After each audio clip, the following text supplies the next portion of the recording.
Hi everybody, my name's Tim. I'm going to show you how to use Google Classroom from the point of view of a parent or a pupil. So this guide is based around using Google Classroom on a computer, so on a PC, a Mac or a Chromebook, and I'm using the Google Chrome browser. So the first thing that I'll need to do is I'll need to go to Google Classroom when I've got this open. If I'm already signed into a Google account, I've got these 9 dots over here. I can click and I can go straight to Classroom. So if you're not signed in, then up in the top corner here, if I type classroom.google.com, it will take me to a page where I can see my Google Classroom. Now in my Google Classroom, when I'm here, then your teacher might have asked you to join Google Classroom already. And if they have asked you to join Google Classroom and they've set this up and invited you already, then you'll see that you'll have a link to their class and then there'll be a button that says join. So these are classes that I've already joined. Now over here, if they haven't and they've given you a code, over here you've got a plus in the top right hand corner. So if I click this plus, then underneath this it will say join class, and if I click this and then put in the code that my teacher gave me, then that will let me join their class. So let's go into one of these classes to see what they actually look like. So if I move over here into this class and click on the top, then I go into it. So in the class itself, there are 3 titles at the top. One is Stream, the other's Classwork, and the other one's People. So if I go to Stream first and have a look at this, then down here I have announcements from my teacher. So on this first page it's a bit like a notice board. So what you get here is you get notices on messages that the teacher might share with you. So sometimes it might just be writing, but it could be linked to a video. It could be all sorts of different things that are on there. So you need to click each one. So you can see this one, it's just got a little bit of text on it. But down here, if I click on this one, good morning class, I'd like to share this amazing video with you. Then there's a video that I can click on and I can open this video and then I can play this video. Okay, so I'll just stop that video and show you the rest. So this is the stream where the new announcements come, and then the next one is the classwork. So if I go to classwork here, this is where work is sent for children. So up here I can see, I'm just going to close this little message here. It says view your work, so I can see all the work that I've handed in. So there won't be very much for this because this is just a practice account. But I could click that and then I could go see any work that I've handed in. So all this is work that I've been set. Because this is a practice account, none of it's been done. So I'm just going to go back onto here. So down here in classwork, you'll see these are all the things that have been set. Now, I've got quite a lot here because this goes back for quite a while, but you might just have a few less things than this. The new things come to the top, but in mine they're organised by subject, and this depends on how your teacher sets it up. So you'll see on the side I've got circle time, history, computing, sample assignments. You might have English, maths and so on down the side. So I'm going to go and show you what one of these looks like. So I'm going to go to sample assignments. So what I'm going to do now is I'm going to show you how you can open a piece of work that you've been set and how you can hand it in. So out of all these different things that the teacher set me to do, I want to go to this one to show you this one that says the teacher posted a new assignment, write the diary entry. So I'm going to click on it and then it opens up.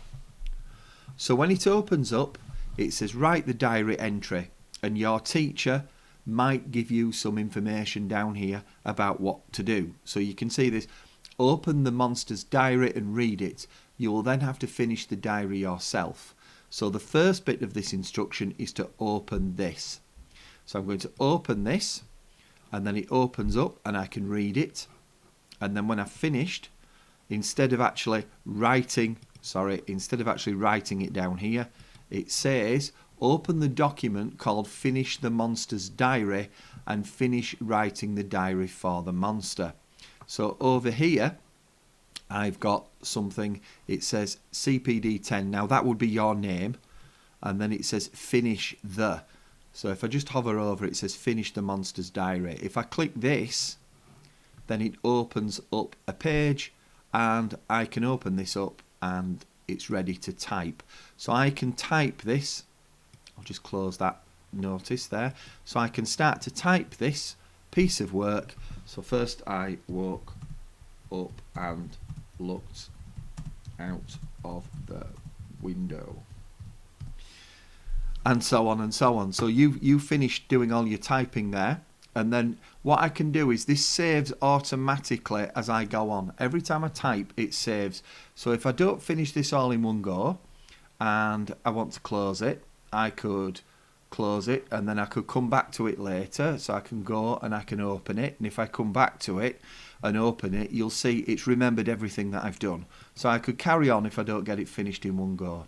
Now when I'm happy and I've finished it and I want to hand it in to my teacher, I can either click turn in here to hand my work in, or back on this page it says turn in here. So remember, this is automatically saved as it goes along. So it doesn't matter whether you click turn in here or turn in there. That doesn't matter. So I'm just going to click turn in here. So then it says one attachment will be submitted. So it's just saying, are you sure you want to hand your work in? Now I'm just going to cancel this just for a second. And if you look here, it says private comment. So if you need to message the teacher, then you can click in here and then you can add a private comment and the teacher can actually send you a comment back. So the teacher might have put what's called class comments down here, where they might give you an extra message about this piece of work down here, but if you want to send a message to the teacher, it will go there. And if the teacher sends it back, it will appear down here, so you'll be able to see what their message is. So I'm just going to hand my work in to my teacher. So I'm going to click turn in. And so that is my piece of work turned in. Now if I think, oh no, I've made a mistake and I want to change something, I can unsubmit that and hand that in again. But that's the way that you actually hand work in to your teacher. Now not every assignment is going to look like the last one that I've given you. So teachers can set you lots of different things in lots of different ways. One of the things that they might do is ask you to hand in some work that you've written. So it's not digital work, it's work that you've done on a piece of paper. So if we look at the same activity here, write the monster's diary. So if I open up this one, you'll see that when I open up this one, it says, sorry, if I click view assignment to open it up, I'll just close this, that I've got to click below to start the monster's diary, but write the rest of the diary on a piece of paper, take a photo and send it back to me as part of your assignment. So this time, instead of actually writing, if you look over here, there isn't anything there. It just says add or create. So if I've taken a photo and loaded it onto my computer, I can click add or create, and then I can go down to where it says file and click on it and then go look on my computer. So on my computer I can select files, I can upload and select the photo that I've taken and add it that way. Now I am going to do a separate video showing you how you can use Google Classroom on a phone or on a tablet. So obviously that's a little bit easier to hand in photos because you've got a camera built straight into it, where it's a little bit harder with a laptop or a PC or a Chromebook. And the last thing that I want to show you is the People tab. So if I go onto the People tab, up here you'll see the teachers and down here you'll see the classmates. Now if you've got email turned on, you might see a little envelope at the end, and that means that you can send an email to the teacher or you can send an email to other classmates, but that depends whether it's turned on. So you can see in this one it's actually turned off.